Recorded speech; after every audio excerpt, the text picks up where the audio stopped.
APLचे आहेत ते जवळजवळ 63,794 कर्मचारी आहेत जे APL मध्ये आहेत, परंतु ते प्राधान्यामध्ये नव्हते. नंतर अप्राधान्य, आता ज्यांच्यावर आपल्याला कारवाई आणखीन जे काही करायची आहे योग्य अशा काही प्रलंबित शितापत्रिका आहेत त्या 30,353 आहेत.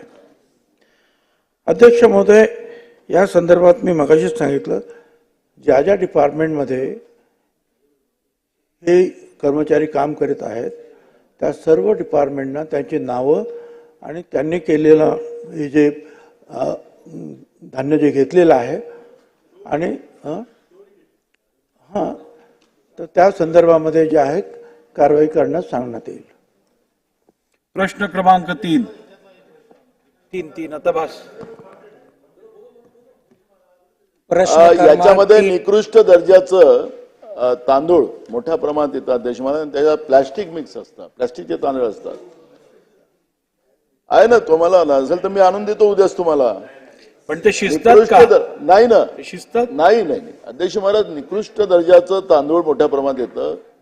माझी एवढीच माहिती आहे की मंत्री महोदयांना आपण देतोय गरीब लोकांना, निराधार लोकांना हे धान्य देतोय अन्न सुरक्षा कायद्याप्रमाणे.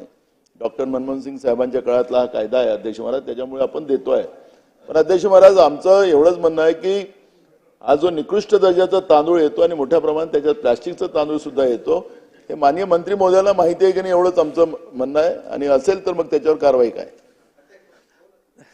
अध्यक्ष महोदय, प्लास्टिकची किंमत जी आहे ही तांदळापेक्षाही जास्त आहे. आता मला तुम्ही सांगा, तांदळामध्ये मग ते फॉर्टिफाईड जे आहेत राईस, ती केंद्र सरकारची एक योजना आहे की त्या लोकांना म्हणजे एक व्हिटॅमिन्स जे आहेत त्या काही तांदळाच्या दाण्यामध्ये मिक्स केलं जातं आहे आणि एकूण याच्यामध्ये ते दिलं जातं आहे, ते फॉर्टिफाईड ते. आणि म्हणून मी एकदा ही मीटिंग घेतली की हे कसं काय प्लास्टिकचं तांदूळ कसे काय? त्यामुळे साहेब, प्लास्टिकचं किंमत जी आहे ही तांदळापेक्षा जास्त आहे, त्याच्यामुळे प्लास्टिकची तांदूळ कशात देतील? तर ते काही नाही आहे.